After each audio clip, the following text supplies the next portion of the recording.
Broadcasting on the Armstrong FM system, this is 97.9 WHAV. Catch the wave, WHAV, Merrimack Valley. Open mic. From the Edwin V. Johnson Newsroom, 97.9 WHAV FM presents the Open Mic Show with Bill Masick. Open Mic is brought to you in part by Smith Motor Sales of Haverhill, 420 River Street, exit 48 off 495. Make your voice heard. Call 978-374-1900. That's 978-374-1900. Well, good evening, Haverhill. It's the Open Mic Show here on WHAV 97.9 FM. Bill Masick is on assignment tonight. This is Bill Ellis filling in, and we have lots of things to talk about in the first hour. We're going to be talking to the author, Richard Johnson, who just released a book about the New England Patriots. And after watching yesterday's game, I don't know if I want to know any more about the Patriots. That was terrible, the way they lost with no time left on the board. But let's talk about calls to Santa Claus, a new holiday tradition here at WHAV. 97.9 FM has made a special arrangement with the North Pole to provide a local connection to jolly old St. Nick with his private voicemail box. Parents or guardians should place the call and leave a callback number in case verification is needed. Say you're given permission for a child to be heard on the air, and then hand the phone to the child to leave a greeting or wish to Santa Claus. Not all calls will be aired, and messages may be edited for length or clarity. The number to reach Santa is 978-361-3930. Again, that's 978-361-3930. And I understand there's been a lot of cute calls from the kids out there. So make sure you encourage your kid to leave Santa Claus a message, and hopefully it will be played on the air here at 97.9 FM. We're giving away a cake, and we'll take the birthday cake calls in the second hour tonight. LBD, second-generation Italian bakery located at 140 South Main Street in Bradford, is kind enough each month to give us a 7-inch cake, and it is delicious. So every caller that has come in that has been victorious in getting the cake, either for birthday or anniversary, said how delicious it is. Now, I think the hours for LBDs, I think they're going to be open on Christmas Eve. Normally they're not open on Mondays, but normally they're open like from 6 in the morning to 6 in the afternoon, Tuesday through Saturday, and then 6 to 4 on Sunday. But they will be open, I believe, on Christmas Eve to accommodate everybody that wants to get a nice little Christmas dessert. So you can reach them at 978-241-9543. Again, 978-241-9543. LBD, second generation Italian bakery. Again, that's 140 South Main Street in Bradford. Well, you can listen to us on the air if you're listening now, 97.9 FM, or you can catch us on WHAV. Just go to the website. You can either listen or watch us. We're also on Facebook. We're on Channel 8 in Andover, Channel 20 in Atkinson, New Hampshire, Channel 99 in Haverhill, in Methuen, Channels 8 and 22 on Comcast, Channel 32, Verizon, Plastown, New Hampshire, Channel 17, and Sandown, New Hampshire, Channel 17. We had a couple of winners, actually, from the New Hampshire area that won the cakes the past couple of months. So we're going to be talking about a book coming up here in just a few minutes. We're going to be talking to Richard Johnson. He's the curator of the Sports Museum in Boston. And he also has written a book along with a fellow named Glenn Stout. And we'll be talking about the Patriots book coming up here. But there's more news about books that I'd like to talk to you about, as WHAV is holding a book drive to benefit the Haverhill Promise Young City Readers. And if you have any extra books hanging around, WHAV and Haverhill Promise could use them. Haverhill Promise is a program centered around 3 pillars of school readiness: attendance and summer learning with Haverhill businesses, school department staff, and other community partners. And we'll be talking about more about this. And also, Bill Masick and I will be ringing the bell for the Salvation Army coming up next Monday afternoon from 3 to 5. And we'll get into that also shortly. But now we're going to be talking to Richard Johnson. We're going to be taking a break, and we're going to be with Richard right after this here on WHAV 97.9 FM. Open mic!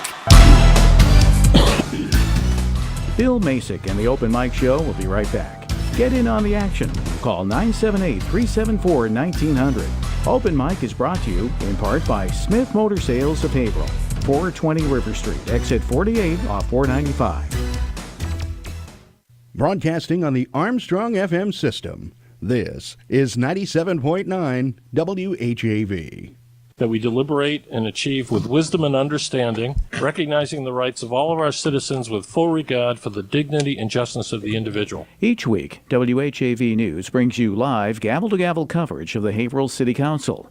Listen to 97.9 WHAV FM each Tuesday night at 7 when the City Council is in session from the Theodore A. Pelosi Jr. City Council Chambers in City Hall. Presented as a public service from 97.9 WHAV FM. Say Smith. Mercedes-Benz has for over 50 years. Smith Motor Sales of Haverhill offers new and certified pre-owned Mercedes-Benz SUVs, crossovers, sedans, and coupes. And with its state-of-the-art sales and service facility, Smith is able to offer a different kind of customer experience unlike any other. Countless reasons, one choice. Smith Motor Sales of Haverhill at 420 River Street, routes 110 and 113. There's more on the web at onlymercedes.com. Community Spotlight. Shutterbugs get snapping. All photographers are invited to submit images to the 2018 photo contest that captures the spirit of the Essex National Heritage Area or speaks to Essex Heritage's role in preserving the historic, cultural, and natural treasures of Essex County. The contest will award several prizes to winning photos in categories including Off the Beaten Path and People of Essex County. Winning images will be exhibited at the Haverhill offices of the Merrimack Valley Planning Commission, 160 Main Street, among other locations. All submissions are due by December 15th, and an entry form can be downloaded by visiting essexheritage.org/photocontest. Submit your own nonprofit events and announcements at least 3 weeks in advance. For best results, use the online form under the Contact tab at WHAV.net. In the Edwin V. Johnson Newsroom, I'm Eric Scott.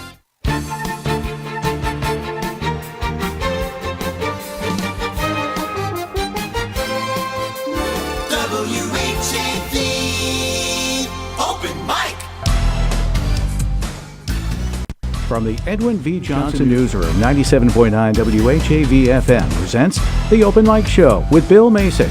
Open Mic is brought to you in part by Smith Motor Sales of Haverhill, 420 River Street, exit 48 off 495. Make your voice heard. Call 978-374-1900. That's 978-374-1900. And we're back here on the Open Mic Show. Bill Masick is on assignment. This is Bill Ellis filling in for him this evening. And on the line, we have author Richard Johnson. Richard A. Johnson is also the curator for the New England Sports Museum in Boston. And he has a book that just came out that he co-authored with Glenn Stout. And the book is called The Pats. Yes, it's the same Pats that went down in defeat in Miami yesterday. And what was a horrible play at the end of the game. Richard, welcome aboard here in WHAV. How are you tonight? Well, we're just starting to get over that now. You know, it's on to Pittsburgh, as the coach would say. You know what, though? I watched the interviews yesterday. They didn't really seem to faze them that they lost. They just keep saying, it's on to Pittsburgh. We're going to Pittsburgh. We're concentrating on Pittsburgh. I'm telling you, they get run over by a car, and it's like they get right back up and said, we're still going to the prom. I mean, well, it's for the fans to suffer. I mean, obviously, I mean, I saw Gronk, too, and Gronk was, he understands. No, the fact is that for what they do, okay, it doesn't really do much good to ponder and to sit back and, believe me, when that game film was shown, it was probably shown today. If half the stories I've heard are true about the game film sessions with Coach, ears were blazing. Believe me, there was no mercy there because that was an organizational failure yesterday. It wasn't just one guy, or it wasn't just the fact that Gostkowski had an off day. I was saying to a friend watching the game yesterday, if somehow they lose, Gostkowski goes from having a bad day to having a horrible day. Okay, so amazingly, that's what happened. Of course, we can all sit back and go, should they have gone for the end zone on fourth down? And, of course, Monday morning quarterback, oh yeah, sure, that would have been a great idea. it still would have had the Dolphins pinned back way in their end zone, having to kick a field goal. We can all be experts on it. Woulda, coulda, shoulda. It was an incredible end to a game. Thank heavens it wasn't a playoff game. Okay, so we lived to see another day, and it actually was like a chapter out of Patriots history from, say, the early 1980s or something. It was like a flashback. Online they have Throwback Thursday. Well, it was like a Throwback Thursday. It was like, oh yeah, this is the team we used to root for back in the day. Well, I understand that Miami had watched the Stanford college game. Oh yeah, well they did everything but hit the guy with the tuba going in the end zone. I mean, you know what's funny though? I mean that play works about once every 30 years, and I was talking to folks today about that. And they go, "What's Stanford?" I said, "Google it or YouTube it." I said that everybody thought the game was over. People coming onto the field, and the fellow that ran the ball into the end zone hit the fellow from the band who hit the tuba. And I tell you, that's probably a very memorable moment in college football history. It was the West Coast version of the 29-29 Harvard-Yale game. It was, and the fact that it was between the two big academic powerhouses out there too. Stanford and Cal are California's Harvard-Yale, so it was appropriate that it occurred in that game. But yesterday was. Well, let's just be happy it wasn't a playoff game. I mean, there's still 3 games to play. Brady didn't get hurt. I mean, think of all the pluses, There aren't many, but there's some. And, again, the 3 words, on to Pittsburgh. I guess they were fortunate that Pittsburgh did lose yesterday. Yep. The Chiefs won in overtime, which I know that that would have been, to the benefit to the Patriots if the Chiefs had lost, because I know there's the battle for the number 1 seat. So, Richard, tell me about the book, about the Pats, and how did you come about writing it with Glenn Stout, and who all the people that contributed to it? Looking at it online, there's a lot of names here that you have thanked through the acknowledgement. We'll get you a copy of the book soon, too, and I appreciate you letting me do this interview. Glenn and I began working this book. Interestingly enough, we had written 7 books together previously. One of the books we did was on the Cubs, and we went to our publisher, Houghton Mifflin, with the idea we do an updated version of the Cubs book after they finally won a World Series. They got back to us and said, well, there are going to be a lot of books on the Cubs coming out after their win. Would you guys be interested in doing a history of the Patriots? And, yeah, we said sure, and so we worked out the deal, and it took us about a year to do it. My friend Glenn did most of the heavy lifting because he wrote the historical text. I wrote an essay, and then I also selected the 200 images for the book, and then contacted the essayists we had write for us. So we had Ron Borges, Upton Bell, Lee Montville, Leslie Visser. We got an anthologized piece that George Plimpton had written for the Patriots yearbook about 18 years ago that they were generous enough to allow us to use. Who have I missed? Howard Bryant from ESPN did a piece for us. So was Leslie Visser? A number of great writers to write. The images that I chose for the book, I tried to use as a criteria, finding pictures that people hadn't seen in print before. And that was a bit of a chore, but I think I achieved that. And we also had the benefit of being able to publish in color, which we had never done before, in the interior of a book, which allowed us to do a beautiful spread of Phil Bissell's Boston Patriot program covers from the 1960s, which, to my mind, sort of capture the essence of those AFL years. And, of course, Phil, who's still going strong at age 93, he created Pat Patriot. He basically calls Pat his third son, and we wanted to make sure we gave ample credit to Phil for his contribution to Patriots lore, and I think we did. So in all, it's about a 350-page book. It's the largest one-volume treatment of Patriot history. and has, again, about 200 illustrations in it. And for $35 and less on Amazon, of course, you get almost 60 years of Patriot history for less than the price of a parking space about a mile from Gillette Stadium. Now, I know that you mentioned Leslie Visser. Didn't she date Dick Stockton? She married him. Okay, I guess that's a little better than dating. They were married, yeah. They were married up until about, maybe, I'm guessing, about 8 or 9 years ago. Divorced, and she is now remarried and living in Florida. But she covered the team as a beat reporter along with Will McDonough back in the late 70s. And, she was a pioneering journalist and, has been for years. As her husband says, she should have a coonskin cap because she's called pioneer more than anyone he's ever known. And of course, it's true. And so she wrote a really nice piece about covering the team back in the day. You mentioned with Dick Stockton, or Leslie Visser marrying Dick Stockton. Now, do you remember who used to call him Dick Stockboy? No, I don't. Who would Eddie Andelman? Who would that have been? Eddie Andelman. Oh, there you go. Yeah, of course. How could I not know that? Yeah. And Eddie Andelman he's a good announcer, though. I really enjoy. I mean, he certainly. We will all remember him for the call of the Fisk home run. If it stays fair, great call. It is called. In fact, I actually had lunch with him one day when he was working at WBZ, and we were at the Ground Round in Brighton, right down the street from. I remember from it well. WBZ. It's across the street from what used to be the old archive of the Sports Museum. Exactly. Rich, we're going to take a short break, and when we come back, now that we mentioned Eddie Andelman, I'm going to talk to you about not only the Patriots, but probably one of the first original sports programs with the Sports Huddle.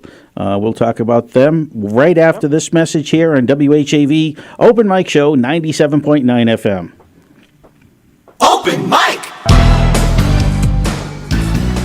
Bill Masick and the Open Mic Show will be right back. Get in on the action. Call 978-374-1900. Open Mic is brought to you in part by Smith Motor Sales of Haverhill, 420 River Street, exit 48 off 495.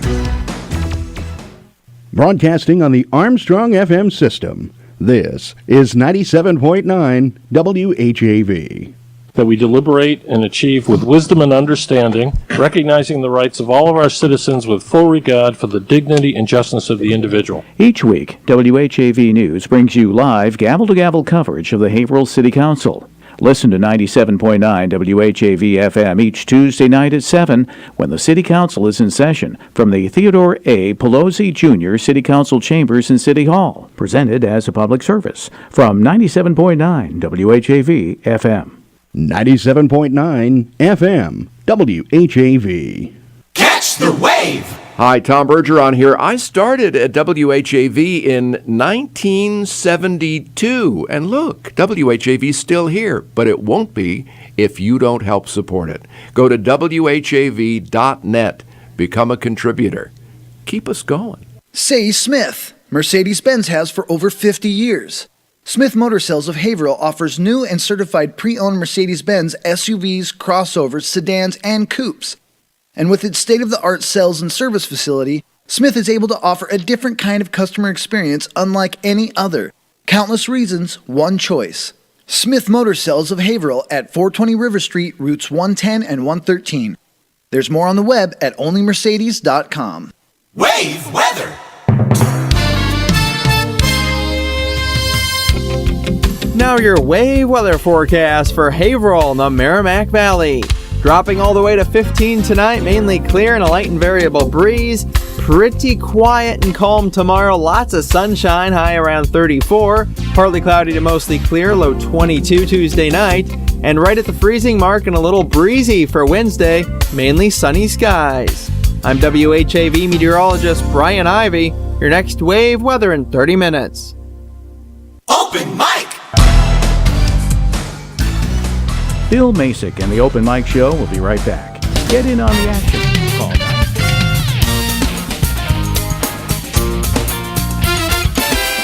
Catch the wave! WHAV!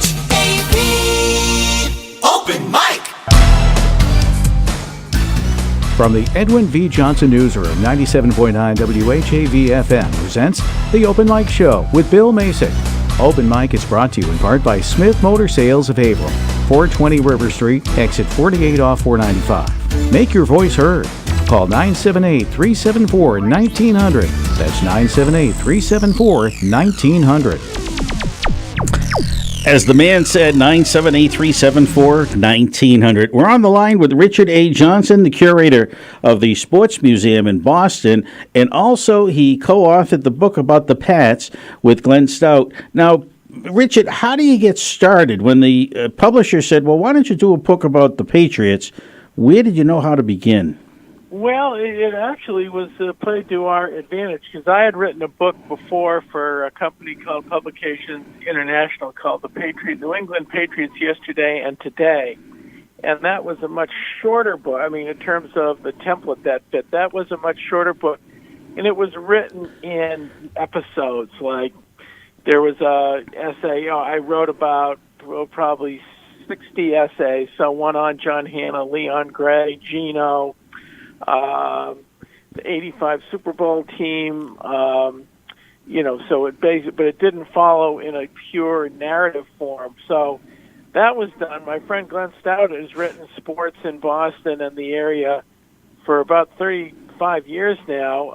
He used to be the main sports columnist for Boston Magazine while he was at the same time working as a librarian at the BPL. And so we both had written about the team before, and with only 60 years, or roughly 60 years, 58 years of history, it wasn't as big a chore as we'd had when we'd written about teams like the Red Sox and the Dodgers, who had far longer histories. So in football, it's a little easier to research too, because it's only one game a week, whereas in baseball it's like a soap opera. It's every day. But that said, Glenn, I think my co-author, Glenn, I call him the David McCullough of sports. He's really the best author of sports history in the country, in my own estimation. And so he set to it and began to research. I helped him do the research on it,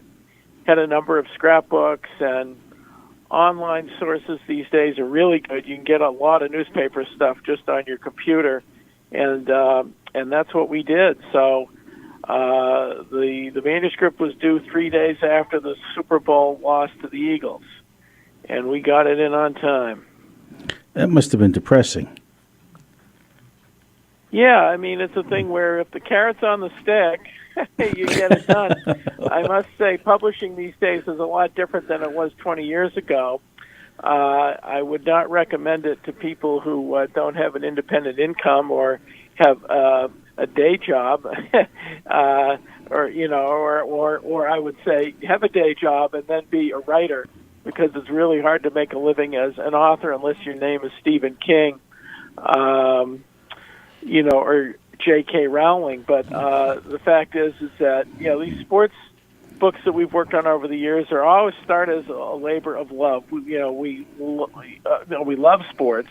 Glenn was pretty objective about this one because he's from Columbus, Ohio, so he's more of an Ohio State fan than a Patriots fan, whereas I've been rooting for the Patriots since Mike Tolliver was the quarterback in the late 60s, so I go back pretty far with the team. Now, before there was the New England Patriots, which team did New England love? That's an easy one. The New York Football Giants, as we used to call them, and there's still many people who root for the Giants in this area. Although some of them, I sort of compare them to the Japanese troops coming out of the caves in Okinawa in the 1960s. They've been there. They'll start talking about Frank Gifford and Charlie Connerly and everything. But of course, the ones that held in there, of course, hung in long enough for us to lose to Eli Manning twice in Super Bowls we should have won. It's sort of interesting that the Super Bowls we lost, we should have won, and the Super Bowls against the Seahawks and Falcons were games we probably should have lost but won. It's it's why we it's why we're glued to the TVs on Sunday, right? I mean, sports is this wonderful quality of unpredictability, as proven yesterday. Sometimes it hurts like hell, as it did then, but other times you just scratch your head and you go, wait a minute, did Malcolm Butler really catch that ball? Yeah, he did. You mentioned Malcolm Butler. What was the reason he did not play against the Eagles? You know, I don't know. I haven't tried to find out because you'll never really find out. Belichick is, part of the reason he's such a great coach is that, if there was some off-field thing that he didn't want to share, that if he did, it would be throwing a player under the proverbial bus. He didn't going to do that. But obviously something happened that prevented him from being a part of that game. And at some point, will we know? I don't know. We found out who Deep Throat was in Watergate eventually, so maybe we'll find this out.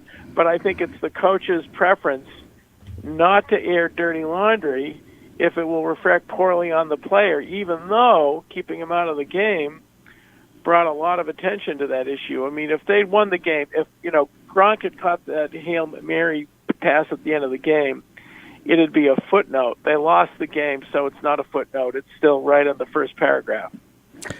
The Tennessee Titans, who now are the home of for Malcolm Butler and Mike Vrabel's coach, they beat up on the Patriots.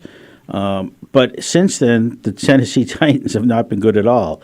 And it's interesting how some teams will get up for other teams, and then they just lay down the following week.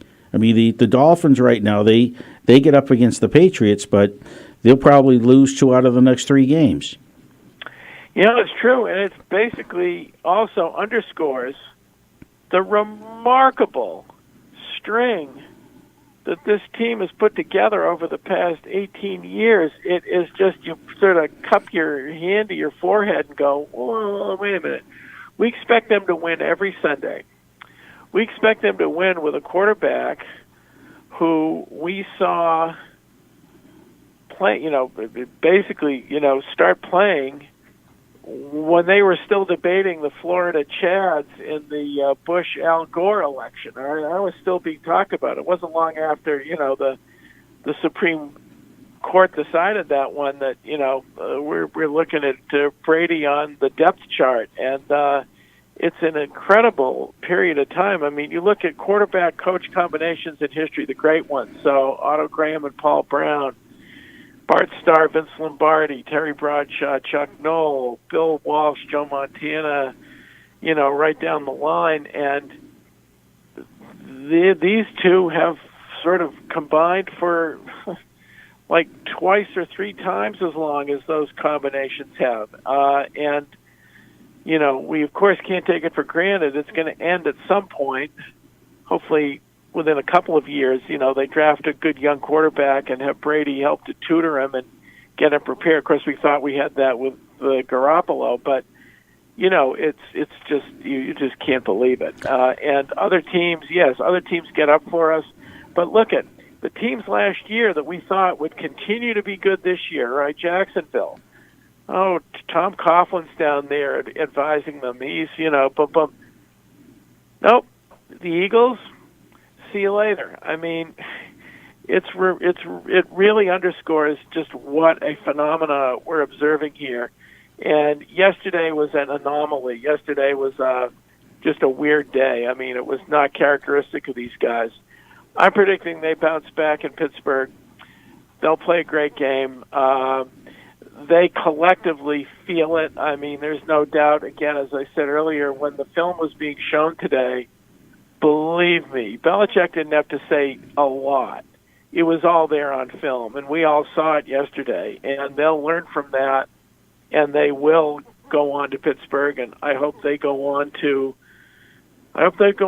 February. I mean, that'd be. I think it's a long shot for these guys, just because they don't seem to be as deep a team as they've been in the past, and they're showing a few little cracks here and there.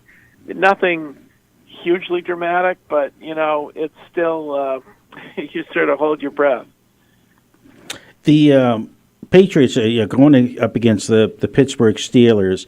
I think Pittsburgh seems to be slowing down themselves, and the Patriots got blindsided yesterday.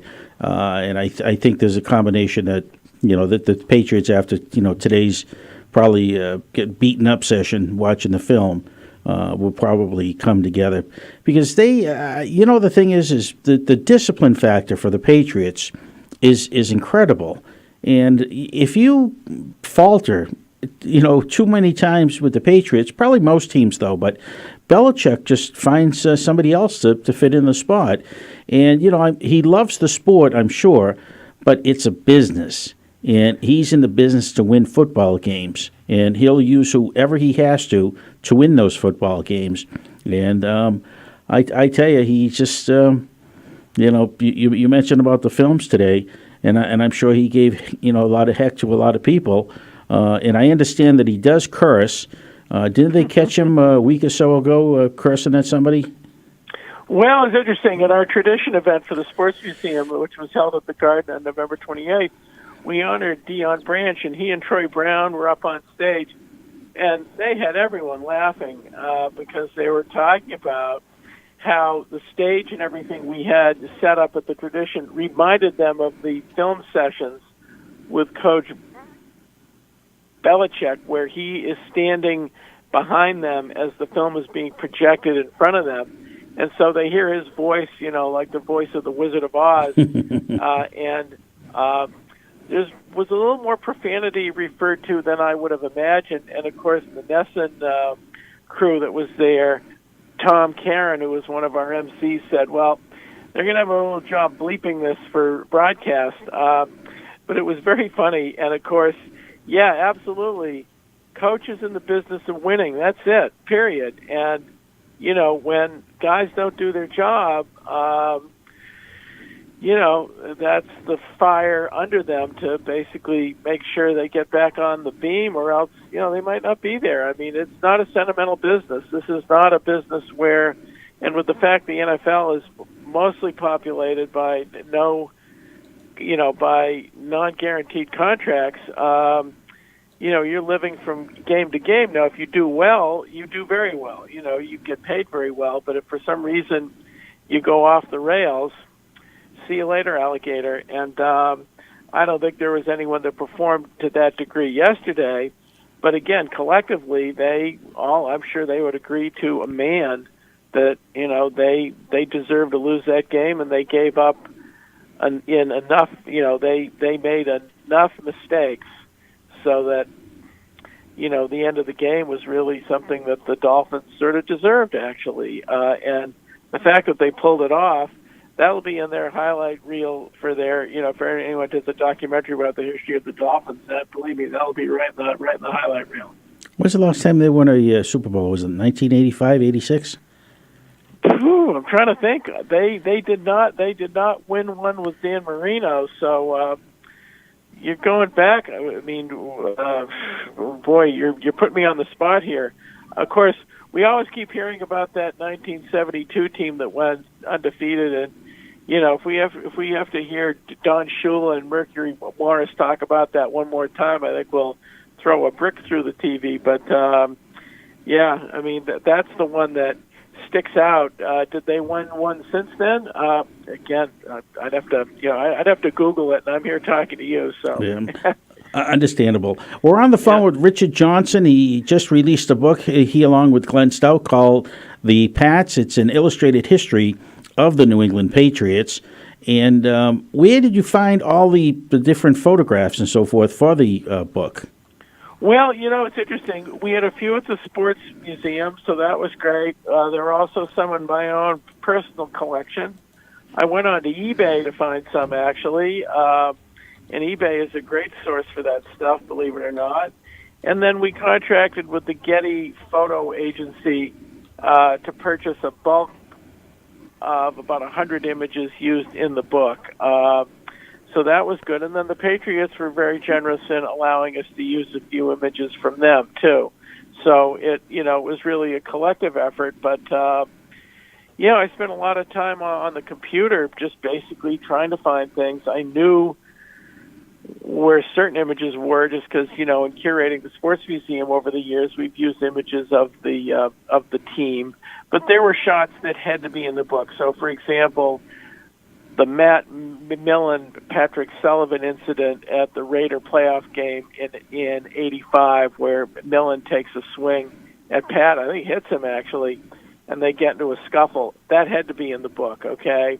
We had to have the tuck rule shot in the snow game. That was a must. So there were certain images that just had to be there. I also wanted to make sure we included that crazy regular season finale in 1985 where they clinched the wild card against the Bengals, and the fans took the goalpost out of the stadium and got electrocuted on Route 1. Now, we didn't have a shot of them hitting the wires. Fortunately, no one got killed.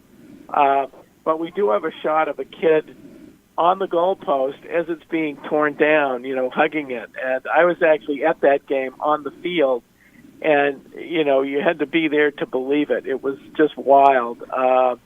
Very typical of the action in that stadium that had them barred from hosting Monday Night Football for many years because there were several notorious incidents at the stadium that prevented that, from them hosting again until after the Kraft ownership. And again, we give a lot of credit to Robert Kraft for many things, saving the team, bringing us to victory. But one of the greatest contributions he and Jonathan have made was they ensured that there would be no more of what would often be sort of the disgusting antics that would accompany going to a game there. They laid down the law.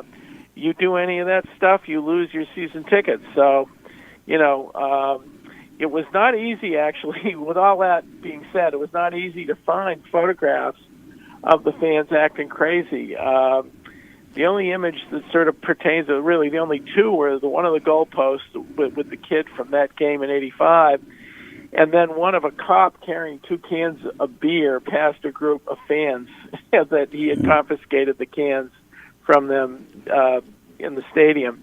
I think maybe someone has scrubbed the internet of all the other images because I remember some of the crazy stuff that would go on there, and so it's probably just as well that we didn't have the images in the book because we describe it in words. But the stadium has changed completely. The culture of the team has changed. Where it's now a dynasty with a capital D. It's really something to marvel at. We've tried to capture all that history in this book, and I think we have. It's 1972 and 73. That was when the Dolphins won the Super Bowl. They did make appearance in '85. That was a great year for them, and of course we had to trade Nick Bonacani to them for them to have that great year. One of the worst trades of Patriot history, but the fact is that we're a dynasty. They aren't. Yeah, they have bragging rights for this year, I guess, but I'd rather be the Patriots going into next Sunday's game than the Dolphins any day. Now, Nick Bonacani had a very unfortunate thing happen. He had a son that was paralyzed. He played football. Mark. Yeah, Mark was playing football and got hurt playing the game they both love, and has been paralyzed for a number of years. And they started the Miami Project, which is this very worthy charitable cause, basically trying to, find a cure or a surgical medical solution to helping those who are paralyzed, doing spinal cord research. And so they turned a tragedy into a wonderful cause and a rallying cry for, this horrible thing, that can happen when you're playing football or an auto accident. There are hundreds of thousands of Americans that are suffering this, and they're trying to find a cure or a means by which people can get that part of their lives back, and so they deserve a lot of credit. Well, God bless him. We're going to take a short break, Richard, and when we come back, we'd like to talk to you more about the book and how the listeners can order the book online or which stores they can go to. You're listening to WHAV 97.9 FM. This is the Open Mic Show. Bill Ellis filling in for Bill Masick this evening, and we'll be back here with Richard Johnson right after this. Open Mic! Bill Masick and the Open Mic Show will be right back. Get in on the action.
From the Edwin V. Johnson Newsroom, 97.9 WHAV FM presents The Open Mic Show with Bill Masick. Open Mic is brought to you in part by Smith Motor Sales of Haverhill, 420 River Street, exit 48 off 495. Make your voice heard. Call 978-374-1900. That's 978-374-1900. We're back on the Open Mic Show here on 97.9 FM, WHAV. And on the line, we have Richard Johnson. Richard Johnson, along with Glenn Stout, have written a book called The Patriots, or The Pats, an illustrated history of the New England Patriots. Richard, where can they buy this book? I'm sure Amazon, you can get it. And where, if they wanted to go to a local bookstore, where would they find it? Yeah, Amazon's fine. I like to send folks to independent stores and to Barnes and Nobles too. So really, any of the Barnes and Nobles in the area will have it. Independent stores. In fact, Glenn and I are doing an appearance with Globe writer Chad Finn doing a Q&A with us tomorrow night at a store called the Silver Unicorn in Acton, Mass, on Spruce Street in Acton, and that'll be going from 7 to 9 p.m., and we'll be signing books at that appearance, since the Silver Unicorn's a bookstore. And so if anyone feels so inclined, get in the car and drive over to see us. We'll be there.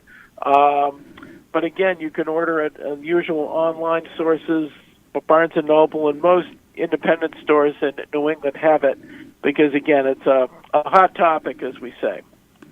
Well, I tell you, it's a great time of year to come out. I mean, we're in the thick of the football season, and we're just a couple of weeks away from Christmas.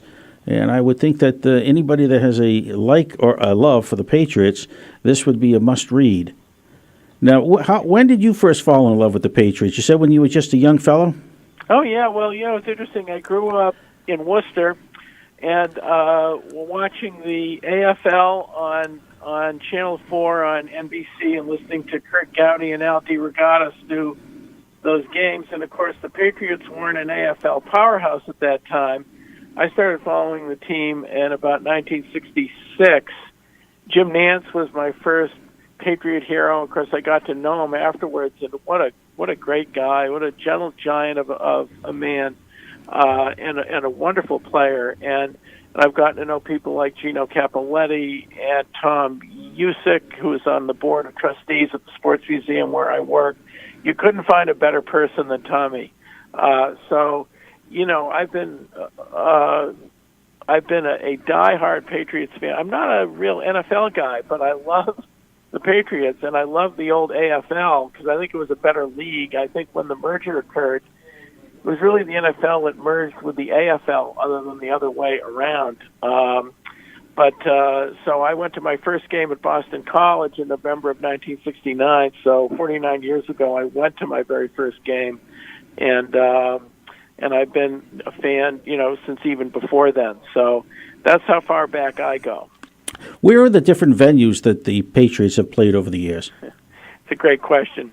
Okay, chronologically, BU, Fenway Park, Boston College, Harvard Stadium, Foxborough, and then they played quote-unquote home games in San Diego due to the 67 World Series, forced them to play what would have been a home game against the Chargers on the road.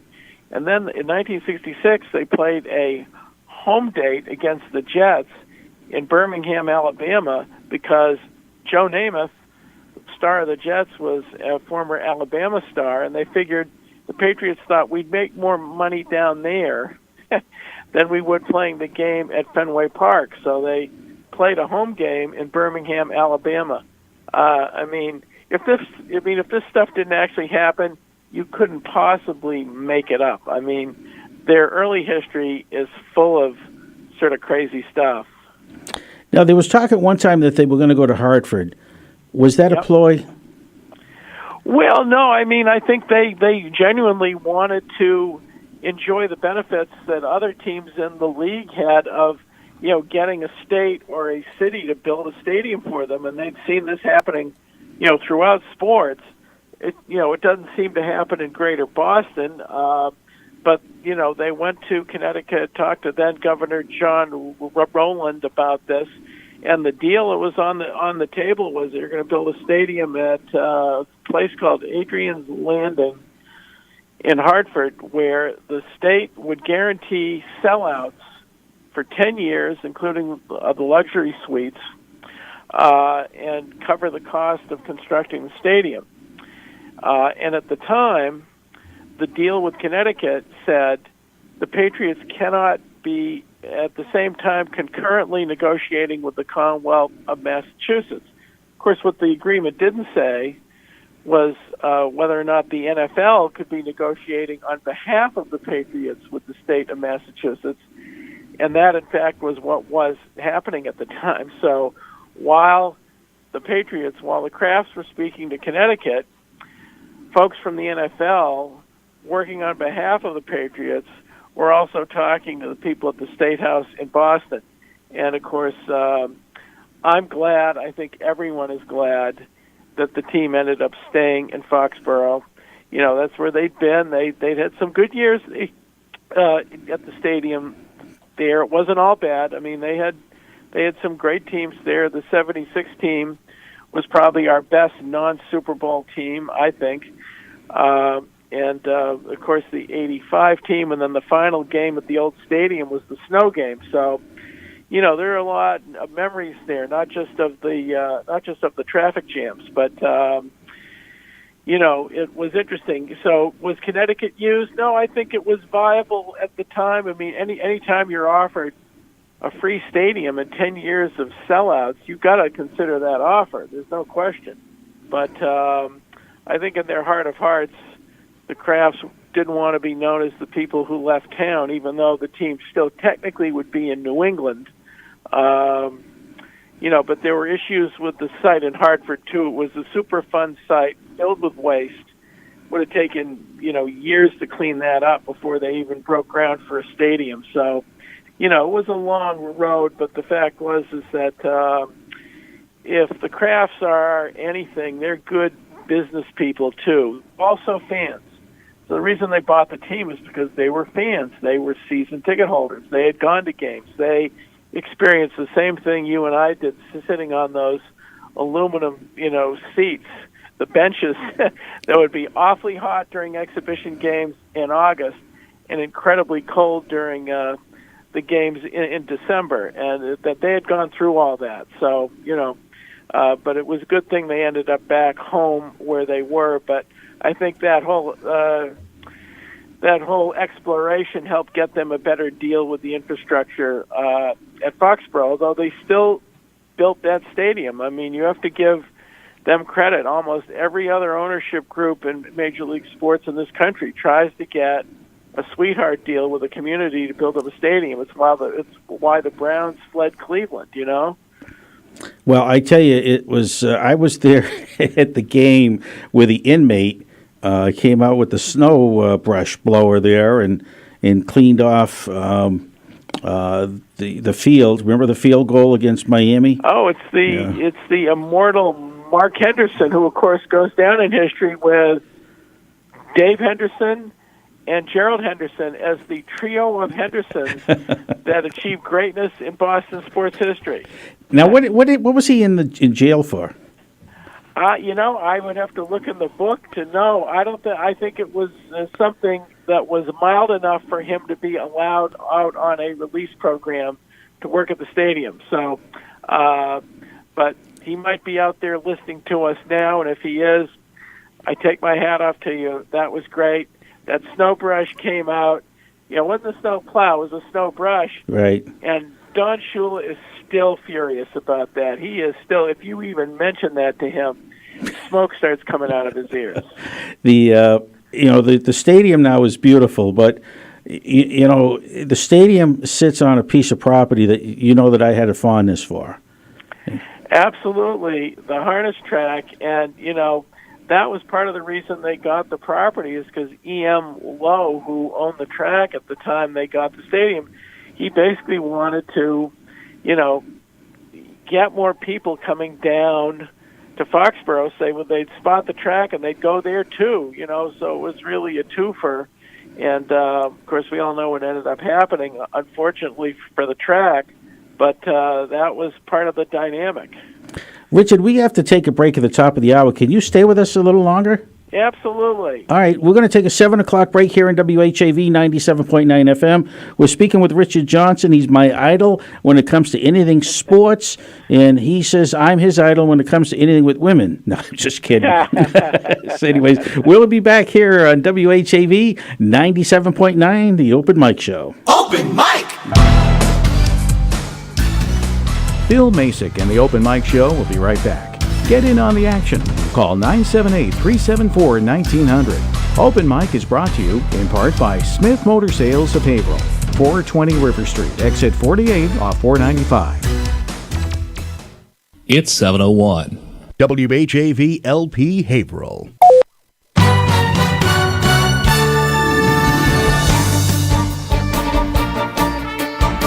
Here's what's happening in local news. Haverhill is gearing up for the sale of recreational and medical marijuana in the city, but we'll have to wait for the city council to take a few more steps to finalize the matter. According to the agenda for the council's December 11th meeting, an ordinance establishing a set of zoning rules and regulations for the sale of marijuana in Haverhill will be sent for approval by the planning board January 9th before it goes back to the council for final approval January 15th. Councillor Colin LePage will discuss the matter further, offering a series of amendments to the ordinance for the council to vote on. As WHAV has previously reported, the council voted December 4th to reject an amendment to the ordinance, letting council members decide on a case-by-case basis whether any proposed marijuana establishment would need a traffic and parking study done before opening. Council President John Mitchison suggested the amendment due to resident feedback and concerns over the impact an establishment on Washington Street would have on local traffic, but it was defeated 4 votes to 4. The council also had their hands full with items concerning traffic in the city. Councillor Joseph Bevilacqua wants to ask the council to address inoperative streetlights on Lexington Avenue. Councillor Mary Ellen Daly O'Brien will ask for an update on the installation of a crosswalk near condo entrances on Casablanca Court and the status of electronic speed monitoring devices at Carlston Street. Resident Stephanie Lizichka requested time to address the council regarding private snowplow contractors in the city. The council will meet at 7 p.m. Tuesday in the Theodore A. Pelosi Jr. Council Chambers, room 202 at Haverhill City Hall. A 2-week project largely carried out overnight aims to replace the deteriorated middle portion of Haverhill's Basilier Bridge, Mayor Fiorentini's office said Thursday. Work begins Sunday, December 16th, with joint replacements slated to take place primarily between 8 p.m. and 4:30 a.m. to minimize disruption for the 35,000 vehicles that travel over the bridge daily. One side of the bridge will be closed at a time to facilitate construction, with 2 lanes available to carry traffic in both directions across the Merrimack River. Upcoming work follows temporary repairs made in the wake of an urgent request from Fiorentini in October. An assessment of the bridge's underside continues as joint repair work nears. According to Fiorentini, the joint work carried out by Salisbury contractor SPS New England is minor, and a total overhaul of the span is still necessary. Built in 1925, the bridge, named for Haverhill's first Vietnam War casualty, Ralph T. Basilier, has been considered structurally deficient since at least 2009. Representatives from Haverhill Youth Soccer are petitioning for a new field or at the very least repairs to existing turf, and a city council subcommittee has agreed to explore possible upgrades. The city's Natural Resources and Public Property Subcommittee is set to address alternatives for Haverhill's youngest players after soccer reps Evan Barman and Edward Felker came before the city council this week. Hundreds of children in pre-K through 8th grade participate in the program every year, using fields at St. James School, Constantino, and Whittier Regional Vocational Technical High School, and those areas are in a state of disarray, according to Felker. Among the issues the soccer rep said are sagging goalposts and exposed concrete. Simple field upgrades would serve players for years to come, he told counselors. Basically, it would benefit everybody. It's not just about creating a facility for Haverhill Youth Soccer solely, but really just helping us to promote the culture of soccer, which is growing in leaps and bounds. According to Felker, the southeast portion of Riverside Park would be ideal to hold a field for middle schoolers and a smaller field for elementary school students. He also suggested Cashman and Swayze fields as secondary options. Funding could come from grants from the U.S. Soccer Organization or private donations from sports-savvy corporations, including Target and Continental Tire, Felker suggested. While a timeline for possible upgrades remains to be seen, Councillor Joseph Bevilacqua appreciates Felker's recommendations and applauded him advocating for Haverhill's athletes. I think it begins with a concept, and I think you've laid it out very well, said Bevilacqua. Youth and teens in Haverhill are able to keep more allowance money in their pockets with the Haverhill Public Library's decision to eliminate all late fees for materials geared to readers in those age groups. The new policy takes effect on Monday the 10th, with any item cataloged as a youth or teen item, including audiovisual materials, will no longer accrue late fees. All outstanding fees with those items will be wiped out. Lost item replacement fees still apply. In an effort to promote youth literacy and remove any financial barriers to the library's collection, the trustees voted unanimously to institute this change, Library Director Sarah Moser told WHAV in a statement. Remember, WHAV is the only Haverhill-based news source. There's always more at WHAV.net. From the Edwin V. Johnson Newsroom, I'm Eric Scott. From Feature Story News in Washington, I'm Rebecca Foster. The UK government has postponed a vote on the Brexit deal it had reached with Brussels, as it looked like Theresa May's plan would not pass. French President Emmanuel Macron has announced a rise in the minimum wage in response to the Yellow Vest protests. And around 150 countries have adopted a new pact on how to deal with migration at a UN conference in Morocco. Wave weather.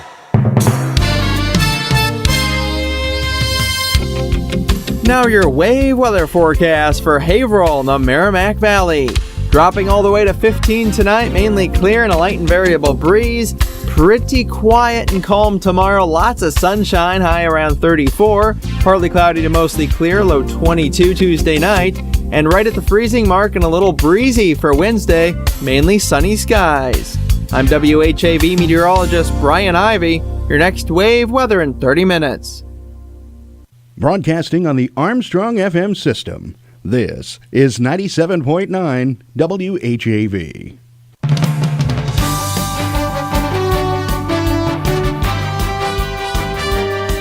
97.9 FM WHAV.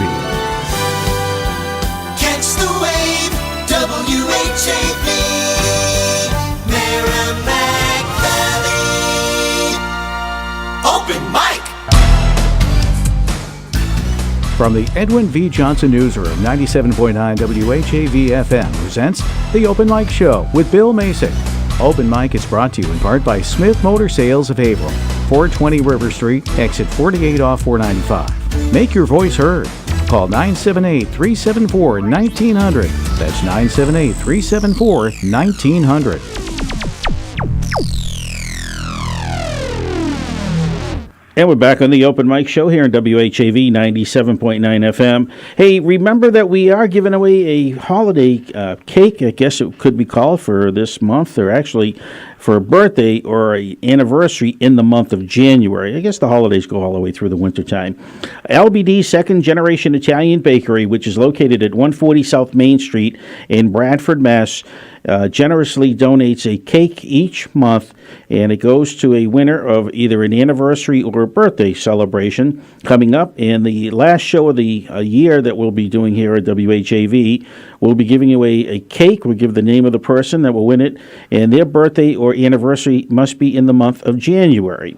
So if you want to call up, it could be a friend, it could be an enemy, whoever you want to call up and give a name or anniversary that's coming up. Even if it's, an anniversary could be a divorce also.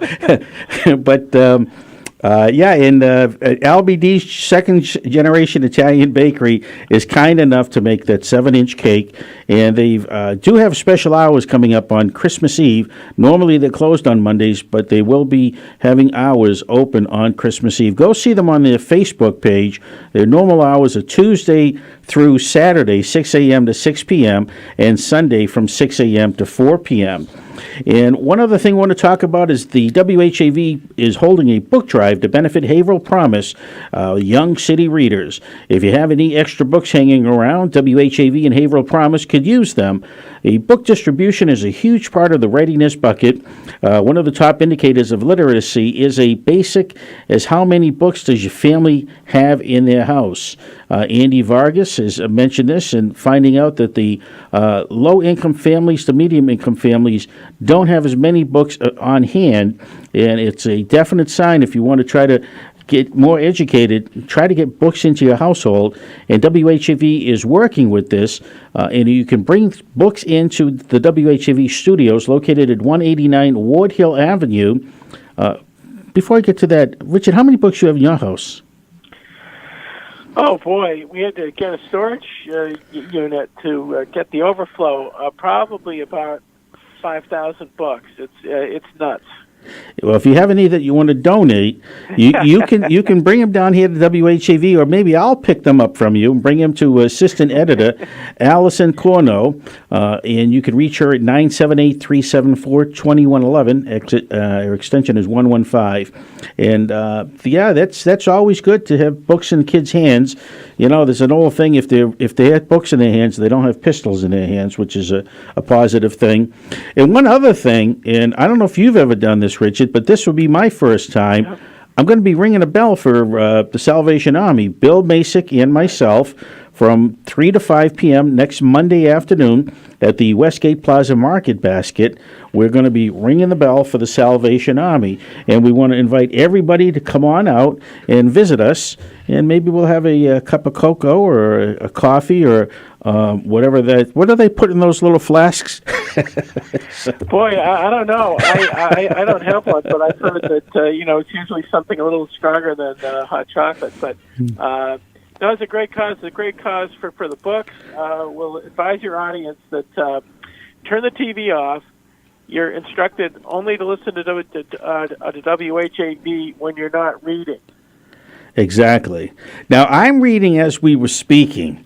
Tell me about the Boston Yanks. Oh, boy. Yeah, I'd love to know the marketing genius that came up with that name. They were the NFL team that preceded the Patriots. They left town after the 1948 season, but, they were the last of the 5, count them, 5 pro football franchises that existed in Boston prior to the arrival of the Patriots. We had the Bulldogs, the Braves, who became the Redskins, the Shamrocks, a short-lived team called the Bears, the Boston Bears, who played in 1940 at Fenway Park, and then the Yanks. And, of course, the Yanks, I believe they had the top choice in the NFL draft twice. One of the picks was used for a quarterback from Notre Dame named Boley Dansowitz, who'd been a big star at Lynn Classical. He was the big star at Classical prior to Harry Aganis. And by all accounts, a real good player. But in football, you can't do it with just one or two guys. It's got to be a team. It's not like basketball where, you bring in a KG and Ray Allen, and then they combine with Paul Pierce and company, and they win a championship. You need more players than that. But, the Yanks were a rather star-crossed team. Of course, that star-crossing started by naming the team the Yanks. I would love to know why they chose that name. A team called the Yanks playing their home games at Fenway Park. It's as strange as the early history of the Patriots, to be quite honest. There must have been a dislike for the team right out of the box. I mean, you talk about being snake bitten. They basically had snake bite tattooed on them before they even played it down. Oh, well, was there any superstars that came out of that, the Boston Yanks? I don't think so, but there were from the Redskins, of course. Cliff Battles and Turk Edwards were the two big stars from the Redskins in Boston and went on to play in Washington. Battles was this incredible character. He was a Phi Beta Kappa graduate of West Virginia Wesleyan University, and he was a good enough piano player to be, considered a viable concert pianist, that he could have, chosen that as a career. But instead he played pro football. And he's one of the early he's one of the early heroes of our pro football history in Boston. And then the Boston Shamrocks, who played at the same time, they played in 1936 and 37 in Boston. Their quarterback was a gentleman we would know later as an umpire in the American League, a gentleman by the name of Hank Soar. You might remember him. He was a big star at Providence College when they had a football team, played in the NFL for the New York Football Giants, but was quarterback for the Boston Shamrocks, who won a championship when they were here. They won a division championship in 1936, same year the Redskins did, and that was the year the Redskins, who could have played an NFL championship game in Boston, chose to move the game to New York to the Polo Grounds, where they lost to the Green Bay Packers because their owner, George Preston Marshall, was angry at both the fans and the media of Boston. He didn't want to give them the championship game, even though they had the right to play, the early equivalent of the Super Bowl in Boston. He wouldn't do it. That's interesting stuff. Yeah, I never knew about all these other teams, and there's a team called Pierre Marquette's. Well, here's the great story on how pro football came to Boston. The Pierre Marquettes, and there's still a lodge for the Pierre Marquette, the Knights of Columbus Lodge on Old Colony Avenue in South Boston. The Pierre Marquettes back in the day, and the day in question being the 1920s, had really good semi-pro teams in football, basketball, hockey, and baseball. Their football team was probably their best team. It included athletes by a guy of the name of Tony Plansky, who won the National Decathlon Championship while a student at Georgetown. He'd later go on to play in the NFL, but he played for the Pierre Marquettes, who actually semi-pro. They were actually more pro than semi. There were guys on that team who in the mid-20s were making the equivalent of a full salary of a player in the NFL. So $2,000, $2,500, which back then was a year's pay. They were getting that because they would play at Fenway Park and Braves Field and draw crowds of up to 20,000 people. Well, in November of 1927, they were offered a game with the New York Giants, the NFL champions, at Fenway Park, and they played them. And, of course, it had to be played on a Saturday because the rules in Boston were, the blue laws, if you were within a certain number of feet away from a church, you couldn't have an event on Sunday. So here they were going up against the Harvard-Yale game at Harvard Stadium about 4 miles away. They still drew over 10,000 spectators. The Pierre Marquettes lost to the Giants that day, but it was basically an audition for the city of Boston to join the NFL, which they did 2 years after when a team called the Bulldogs were started. And unfortunately, the Bulldogs didn't stay in business after that year because the stock market crash that fall hurt a lot of businesses, including theirs. But within a couple of years, we had the Braves, who became the Redskins, playing at Braves Field. They later moved to Fenway Park, where they were known as the Redskins. And as they say, the rest is history. But the Pierre Marquettes, the Knights of Columbus semi-pro squad, were really the fathers of pro football in Boston. Interesting. Well, we're going to have to take a short break, and when we get back, we have a caller, Richard, and we'll get right to this break, and we'll be back to the caller here on 97.9 Open Mic Show here in WHAV right after this. Open Mic! Bill Masick and the Open Mic Show will be right back. Get in on the action. Call 978-374-1900. Open Mic is brought to you in part by Smith Motor Sales of Haverhill, 420 River Street, exit 48 off 495. Stay informed each day with local news, coupled with FSN's worldwide coverage. 97.9 WHAV is the only Haverhill-based news source. There's always more at WHAV.net. Paul Ryan, HHS class of 1971, and Tommy Morgan, HHS class of 2013, are good sports. They're on 97.9 WHAV FM every Wednesday night from 6 to 8. Ryan and Morgan talk about local high school sports, the Patriots, Red Sox, Bruins, Celtics, and more. You can join in with your calls. Good Sports is sponsored in part by attorney Gerard LaFlamme, Ideal Frame, Brian S. Dempsey Insurance Agency, Levitt's Auto and Truck, and The Chicken Connection. Good Sports every Wednesday night at 6 on the Wave 97.9 WHAV FM. Community Spotlight. Haverhill's Council on Aging wants to make sure every senior in the community has a happy holiday. A giving tree has been set up in the dining room at 10 Welcome Street and includes gift ideas for seniors in need. Members of the public are invited to select a gift idea, shop for and wrap the present, and return it by December 14th. The Council on Aging asks that Secret Santas don't leave gifts under the tree. Instead, bring the gifts to the Activities Department on the second floor. When leaving a gift, please note its contents on a tag so staff can distribute appropriately. For more information, call Kathy at 978-374-2390. Submit your own nonprofit events and announcements at least 3 weeks in advance. For best results, use the online form under the Contact tab at WHAV.net. In the Edwin V. Johnson Newsroom, I'm Eric Scott. Open Mic! From the Edwin V. Johnson Newsroom, 97.9 WHAV FM presents The Open Mic Show with Bill Masick. Open Mic is brought to you in part by Smith Motor Sales of Haverhill, 420 River Street, exit 48 off 495. Make your voice heard. Call 978-374-1900. That's 978-374-1900.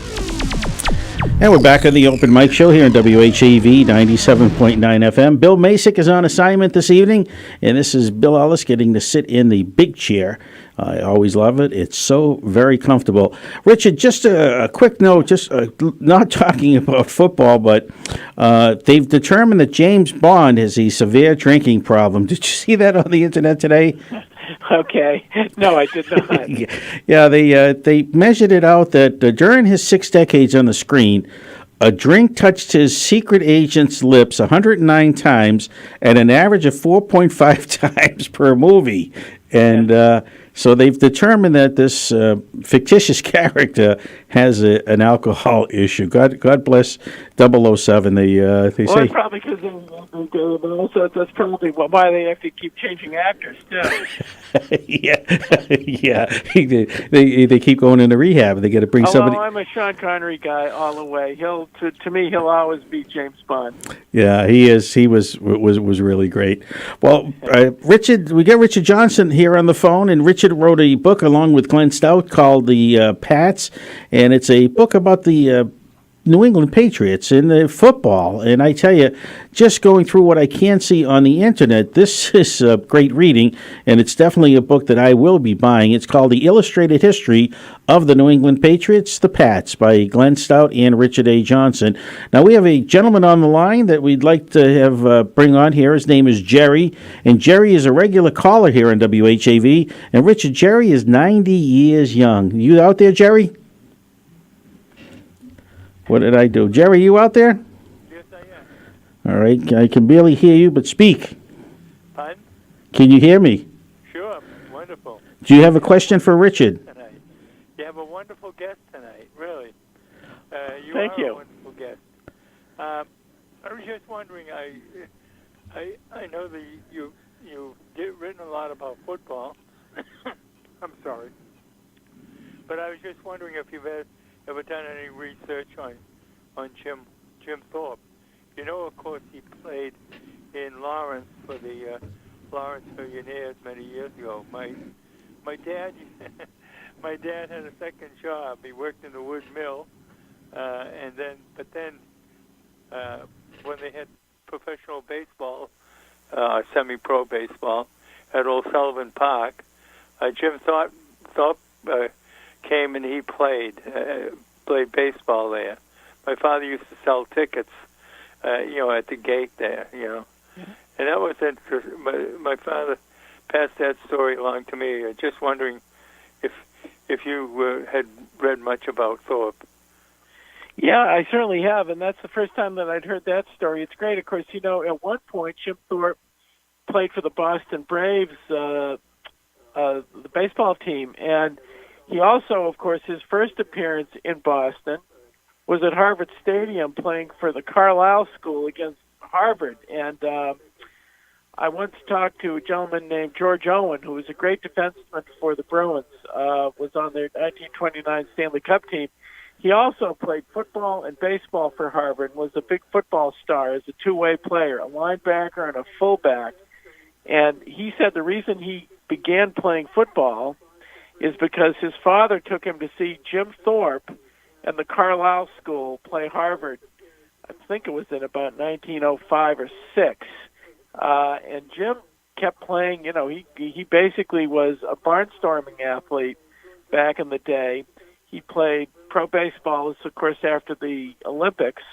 Pro baseball, played the major leagues, of course, played in the early version of the NFL, and then played on various exhibition teams in both sports, really, I think, into his early 40s. So, he, again, was someone that was as revered in his day as Babe Ruth. I mean, he was considered the greatest all-around athlete in American history. I think he's probably one of the top 3 or 4, Jackie Robinson being my own choice as the top athlete in American history. But, no, he's a beloved guy, and he's still, the fact that we're talking about him now is proof of that fact. And the interesting thing, Jim Thorpe, Pennsylvania, was not named after Jim Thorpe. Really? I thought it was. Well, I'm trying to bring it up here because that's first thing that came to my mind. Okay, it was founded in 1818 as Mausch Chunk, and a name derived from the term meaning bear place. Yeah, let's see. It was eventually the left bank. Just reading Wiki really quick. Yeah, it is Jim Thorpe. They're named after him. I was looking at this article real quick. How many other athletes have had towns named after them? Well, if you go into, again, it's an old joke here. Marblehead could be qualified for any number of different people, and I'm not going to name the other town in Massachusetts. That's a choice of many. I mean, of course, it's a punchline for a joke, but in terms of actual towns named after athletes, that might be the only one. I'm scratching my head here. I don't think there was ever a town named after Babe Ruth. No. In fact, the candy bar wasn't even named after him. No, I don't think it was. I think that's a distinction that Jim still holds. Did you know that he's related to Elizabeth Warren? I hadn't heard that one lately. Okay. That's fake news. No, but yeah, I'm just trying to read this real quick on WikiLeaks. Now, some say that Jim Thorpe was probably the greatest athlete in American sports. Well, that's said by many. I mean, my own choice is Jackie Robinson because in his fourth best sport, baseball was his fourth best sport, because he was quarterback at UCLA. As a guard on the UCLA basketball team, he led the Pac-8 in scoring, and he was national broad jump champion and was selected to the 1940 U.S. Olympic team that did not compete, of course, because of World War II. But in his fourth best sport, he's a legitimate Hall of Fame performer. He was a rookie at age 28 when he started with the Dodgers. Boy, talk about starting your career at a late stage, and you look at his statistics, you look at how the Dodgers did during the time he played, and he's a Hall of Famer without a doubt. I mean, it isn't just because he was the first African American player. It's because he was they used to call him, really sort of the African American version of Ty Cobb, and because he was a very hard charging player, sort of a driven guy, great player, a versatile player. He could play anywhere on the infield. The Dodgers started him at first base, so he was out of position from the start. So not only did he have the burden of becoming the first black player in Major League Baseball, he had to learn a position in spring training. But he would be my choice as the top athlete in American history. Jim Brown would be up there, too, because on top of being a great football player, he's probably the greatest lacrosse player in American history. Jim Brown played lacrosse? Jim Brown played lacrosse at Syracuse, and by all accounts, the greatest lacrosse player in American history. I can imagine people trying to get up to him, and he just bully his way right up to the net. Well, he's just a very skilled player. He grew up on Long Island, Manhasset, Long Island, where lacrosse is a religion. In Long Island and Maryland, and then upstate New York with the tribal teams. The sport is a religion. It is a very, and of course the sport has grown very much since that time. But Jim Brown was, a superstar in lacrosse. I'm hoping someday that someone, ESPN or someone, does a documentary about the sport, because there's film footage of him playing, and it has to be seen to be believed. He was just a superstar. I think highlight hasn't taken its proper place in American sports lore, but that's just my opinion. Jerry, thank you very much for the call, and we're going to take a short break, Jerry, and we're going to be right back with Richard Johnson on the bottom of the hour break here on WHAV 97.9 FM. Open Mic! Bill Masick and the Open Mic Show will be right back. Get in on the action. Call 978-374-1900. Open Mic is brought to you in part by Smith Motor Sales of Haverhill, 420 River Street, exit 48 off 495. It's 7:32. If you want to know what's going on at WHAV, sign up for the free monthly Wavelengths newsletter online at WHAV.net. Catch the wave. Melinda's Garden Moments help gardeners create and maintain a healthy, beautiful garden with ease, inside or out and all year long. This is Melinda Myers, inviting you to tune in every weekday morning, right here on WHAV. You'll learn creative ways to grow your own vegetables and herbs while beautifying your landscape. Eco-friendly lawn care, flower garden design basics, unique container gardens, attracting birds and butterflies to the landscape, and much more. Again, please join me weekday mornings for Melinda's Garden Moment for a very environmentally friendly approach to gardening. Remember, only local radio can bring you this feature opportunity, but only WHAV does. Wave weather.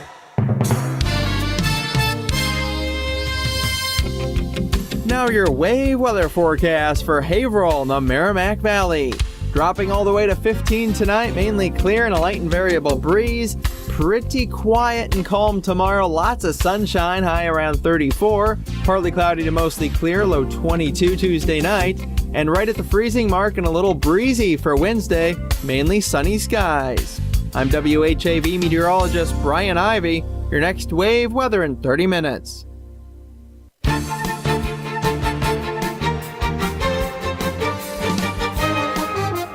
Catch the wave. WHAV Open Mic. From the Edwin V. Johnson Newsroom, 97.9 WHAV FM presents the Open Mic Show with Bill Masick. Open Mic is brought to you in part by Smith Motor Sales of Haverhill, 420 River Street, exit 48 off 495. Make your voice heard. Call 978-374-1900. That's 978-374-1900. And we're back on the Open Mic Show here on WHAV 97.9 FM. Bill Masick is on assignment this evening. It means he's basically taking the night off, to be serious about that. And this is Bill Ellis filling in, and we've had Richard Johnson on the phone with us. And Richard and Glenn Stout, they teamed up for the book called The Pats. It's the illustrated history of the New England Patriots. And Richard, you know so much about everything in the world of sports. Now, I got to ask you one question. Do you know how to sew? I mean, you're good with everything else. Well, you know what? You get to the certain point where you put on a couple of pounds and you have to move the button on your trousers that closes it. So I'm actually pretty good at doing that. Well, you know, I think it's time for me to lose weight. I was in the mall the other day, and you put the quarter in the machine, and you step on the scale, and the thing spits out your fortune. And so I put the quarter in, and the piece of paper came out and said 1 at a time. Good. I haven't heard that one before. I like that. I'll have to use that. So, no, but it's great stuff. Well, Richard, you want to tell us one more time where you're going to be tomorrow night for the book signing? Sure, yeah. From 7 to 9 p.m., Glenn Stout and I will be, actually we're in a panel discussion on the book with Chad Finn from the Boston Globe at the Silver Unicorn in Acton from 7 to 9 p.m. tomorrow evening. And we'll be signing copies of the book afterwards, actually both before and afterwards. And so I would urge anyone that wants to get a signed copy of the book to give as a holiday present, that'll be the place to go. Excellent. Now, I'm going to invite you. I'm going to be having lunch with a gentleman, probably one of the most foremost authorities in the world of horse racing, Bob Temple, coming up on the 19th of December in Braintree. I'm going to have lunch with him, and I will talk to you. If you can attend, that would be great. We'll have a lot of fun stories. I live in Braintree, so I'm right here. Well, that's why we wanted to do it. We figured it'd be convenient. We know you don't like to drive. Well, who does around here? I mean, that's the one thing about that's the one thing about Greater Boston. We love the region, right? But boy, if you have to get behind the wheel of a car, oh Lord, you have to have the patience of a of a Buddhist monk. I mean, it is just absolutely hand on the forehead time. It's gotten much worse even over the past 5 to 10 years. It's probably twice as bad as it was 10 years ago. And I never thought that was possible. I mean, I really didn't. So the 12 miles I drive from my home to the garden where our office is, on a good day, it's Open about a half-hour drive. Bad day, 2 hours. It's gotten better since they've spent that $80 billion on the Big Dig project? Is it? Well, one would, hope that it would, but I think the best thing about that project was the Ted Williams tunnel to the airport. That was great, but you know what? I'd rather be looking at the sky when I'm stuck rather than being in a tunnel. But we're never going to have that again. But yeah, it's again just another thing. The one thing that everyone can talk about in this area. Well, actually, the three things are sports, the weather, and traffic. Automatic discussion. But the thing about the weather, though, is Mark Twain said everybody complains about it, but nobody ever does anything about it. No, and there's not too much you can do about the traffic other than maybe to take public transit, which I do when I can. But oftentimes I need the car because I have to, I have to drive something for the sports museum to our storage building, or I sort of need to have that, that option. But you pay a price for it, believe me. Well, I decided to stop taking the tea when I heard the song about Charlie. Yeah, there you go. Anyways, well, hey, we've had the pleasure of Richard Johnson being on the air here at WHAV. And again, you can purchase his book. It's called The Pats, An Illustrated History of the New England Patriots. You can get it on Amazon because I'm looking at it right now, and I will be buying the book within the next couple of days. Richard, thank you very much again. You're always a great person to have on here in the Open Mic Show, and your knowledge of sports is so deep. I don't think there's anybody else in New England that could compare with you. Well, I'm not so sure about that, but believe me, it's a pleasure. Always great to talk to you, Bill, and all the best, everyone up in Haverhill, and would love to do it again sometime. Great. Thank you very much, and Merry Christmas to you and your family. Merry Christmas to one and all. Thanks, Bill. Thank you very much. That was Richard Johnson, ladies and gentlemen, here on WHAV 97.9 FM. And my producer, Chris, do we have another call on the line? And I just have to press this button here. And who do we have on the line this evening? Hey, Bill, how we doing? Who's this? This is Tom Spitaleri. Oh, I thought maybe I owed you money. Nah. And you tracked me down. Tom, how are you tonight? I'm wonderful. How are you doing? Good. When the last time you were in here, you had a terrible cold, and you gave it to Bill Masick, and Bill's been cursing you ever since. Oh, I did. You know what? It's that giving time of year now, so we got to forget about all the bad things. We got to forget about the naughty list. We're up to the good time of year.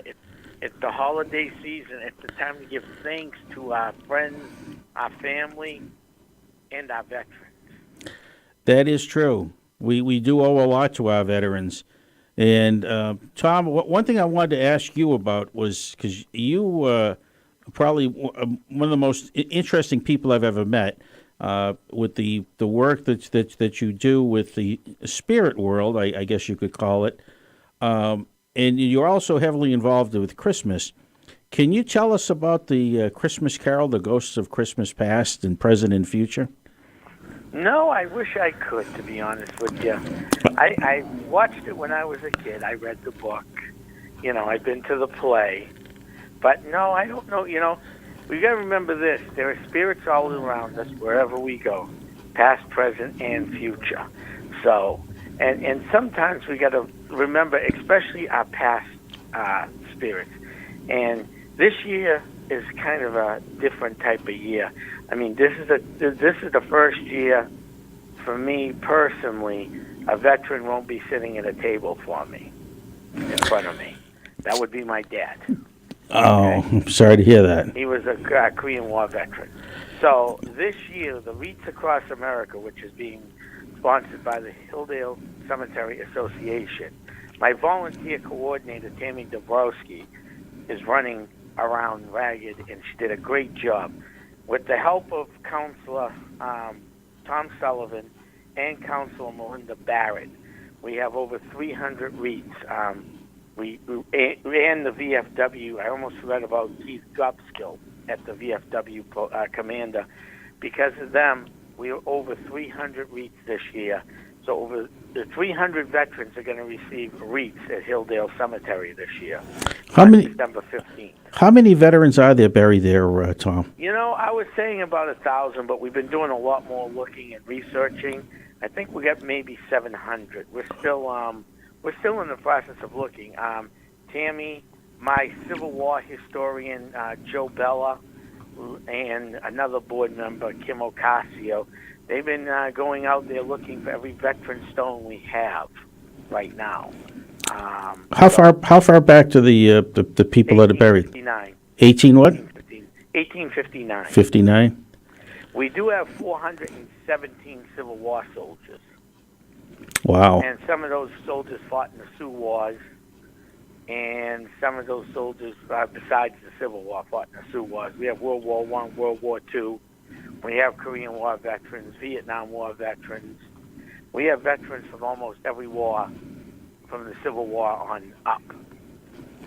Now, is there some place, if somebody wanted to do research, is there a database with all those that are buried? There is a database, or you can contact me and we can give you the name, because we've had not only the 6th Mass, which is a Massachusetts reenactment group, come looking for their descendants. We've had regiments from Maine. These are reenactment Civil War regiments, looking for their history buried at Hilldale. Vermont regiments. We even have a female soldier from Beverly buried in Hilldale Cemetery from the Civil War. I've heard stories about that where the females would basically dress up like men and infiltrate the troops. Right, because they wanted to be with their husbands, their brothers, or their family. Because the Civil War was a Civil War. It was brother against brother, cousin against cousin. So on Saturday, December 15th, our main speaker is State Representative and veteran. She was a retired Army paratrooper, Linda Dean Campbell. She's going to be our main speaker. And then thanks to City Councilor Joe Bevilacqua and Battlegrounds Coffee, we'll have some coffee out there to keep us warm while we go lay the 300 wreaths. That's great. This is open to the public. And also, we have a minister from the Advent Christian Church, Pastor Frank Jewett, who will be presiding over the ceremony for us. That's great. So everybody is welcome. I hope to see you there, Bill.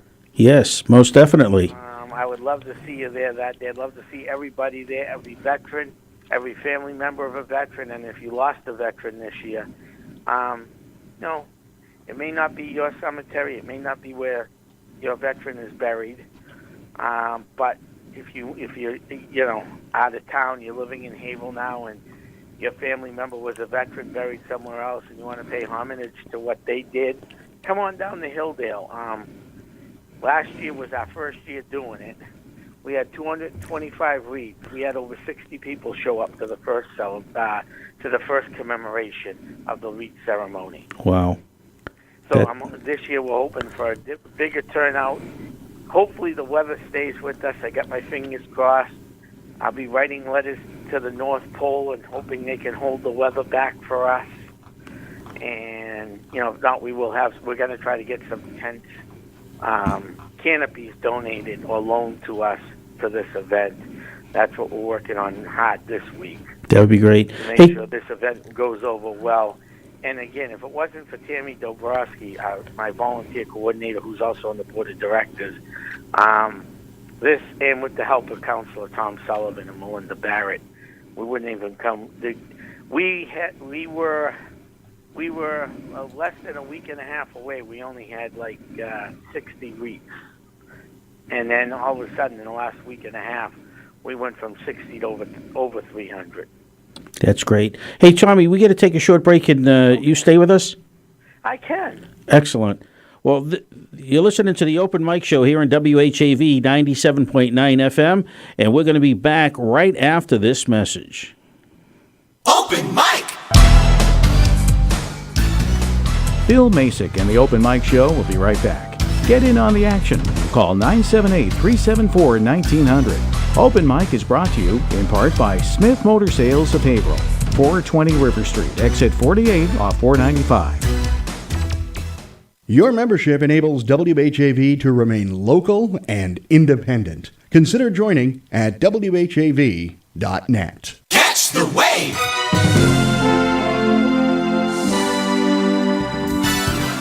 On air or online, 97.9 WHAV serves you.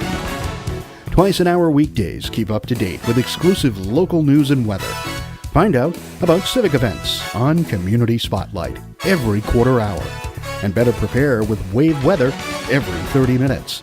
Mass Moments, Melinda's Garden Moment, Soundbeat, and Insight Daily complete the spectrum. Hear classic comedy and drama 7 nights a week at 10 p.m. and 1 a.m. Finally, a unique blend of rock and roll hits from the 60s, 70s, and 80s round out the entertainment. Stay with 97.9 WHAV, the only Haverhill-based news source.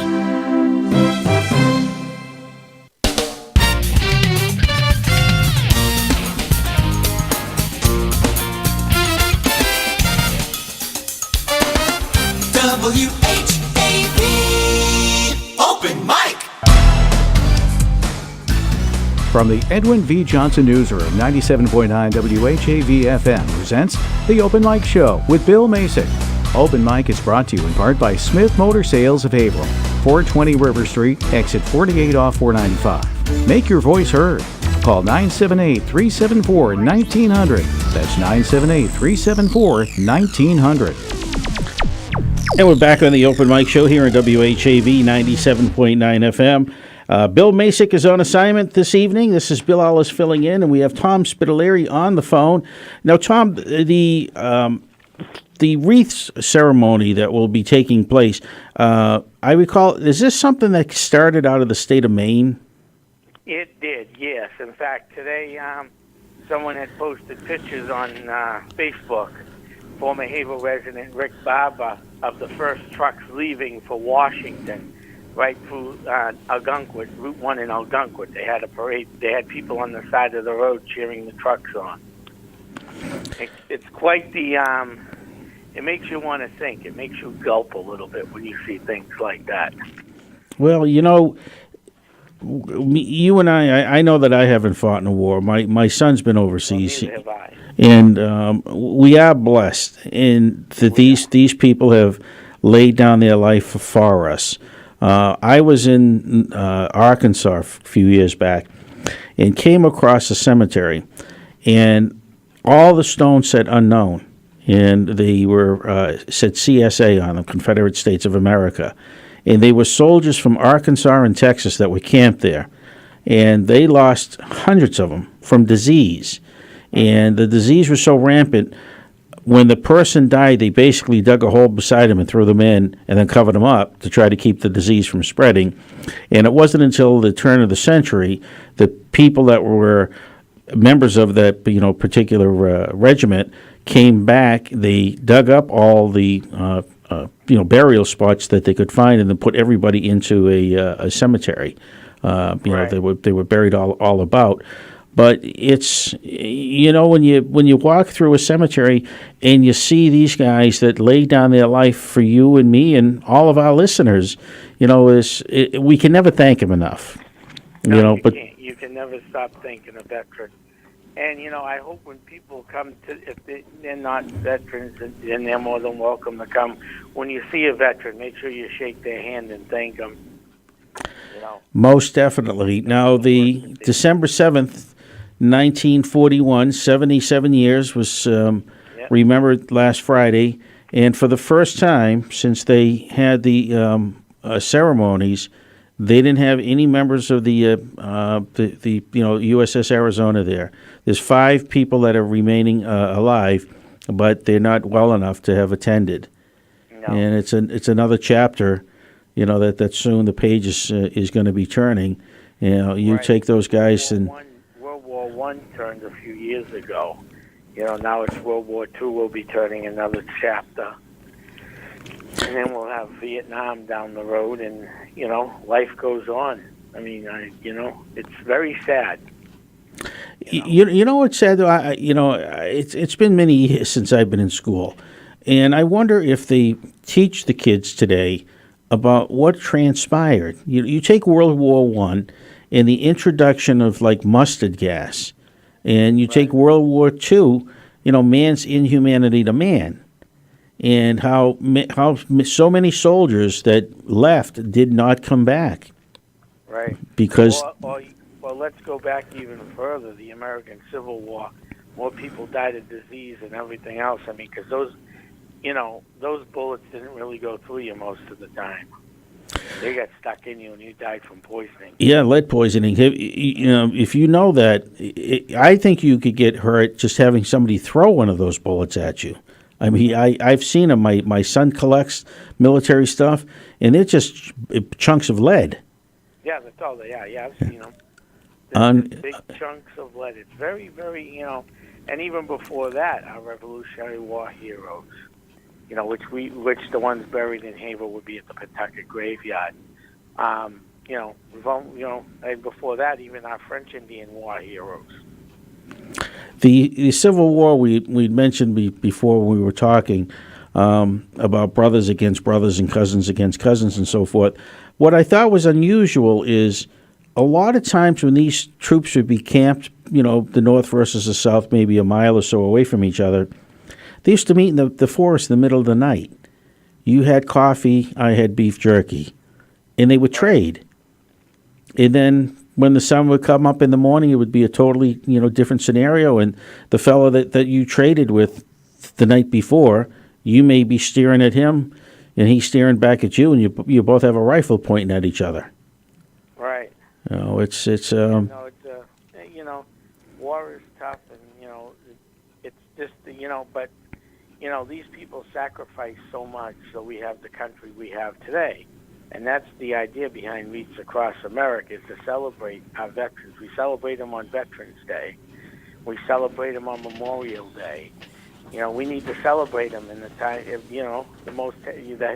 biggest holiday season of all, which is we're in right now, which is our Christmas season. We need to celebrate the holidays. Because, as the word goes, in my house there'll be an empty chair. There's a lot of empty chairs. And you remember the good times with the the person who's now in the empty chair.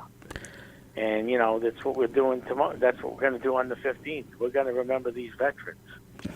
Though they're gone, they're never forgotten. Nope.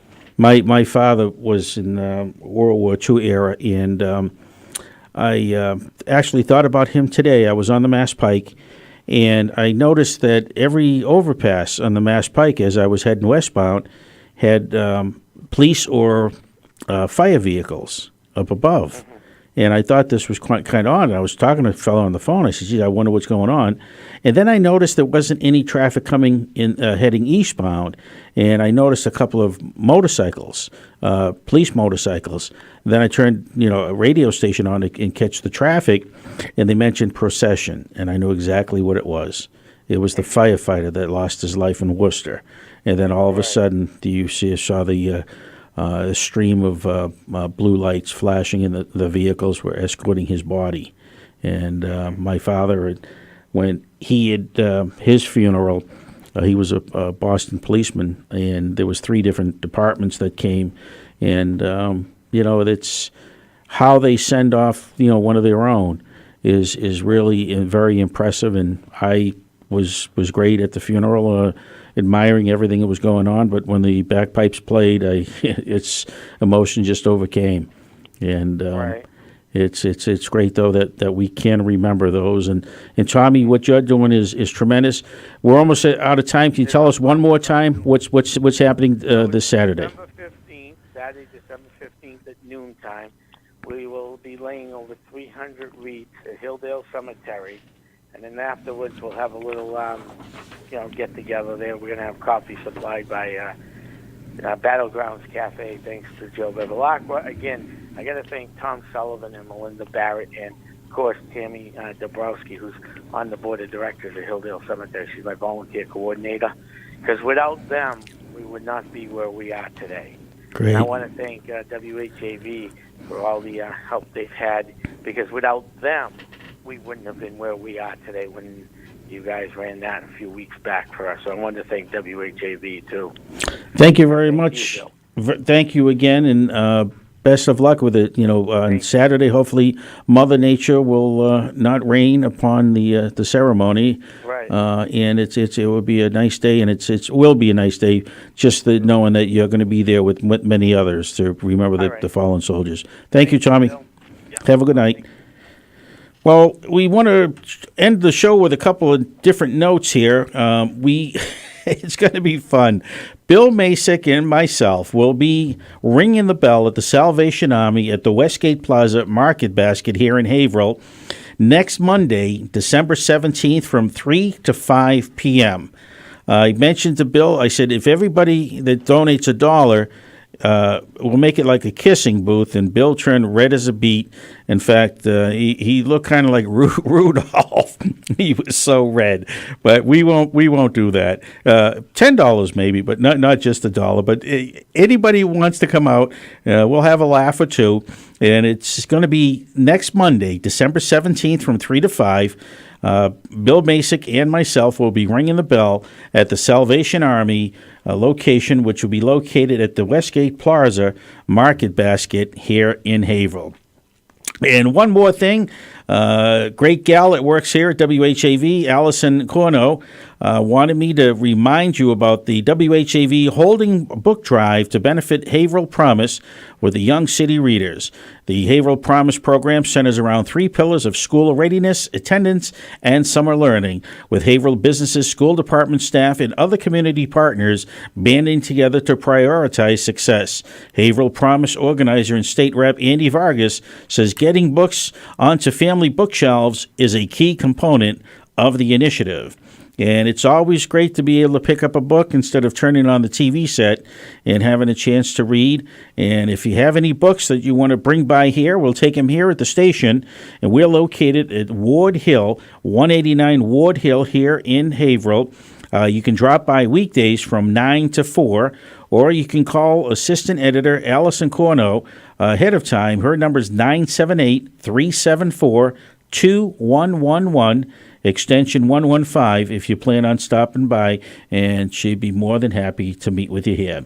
Well, that wraps it up here on WHAV, the Open Mic Show. We'll be back here on next Monday night from 6 to 8. Have a great night, everybody, and we'll see you then. Open Mic! Join Bill Masick live on the Open Mic again next Monday night at 6. The Open Mic Show is brought to you in part by Smith Motor Sales of April, 420 River Street, exit 48 off 495. The opinions expressed on the Open Mic Show are not necessarily those of 97.9 WHAV FM, its underwriters, or affiliated stations. The Open Mic Show came to you from the Edwin V. Johnson Newsroom. It's 8 o'clock. WHAV LP Haverhill. Wave weather.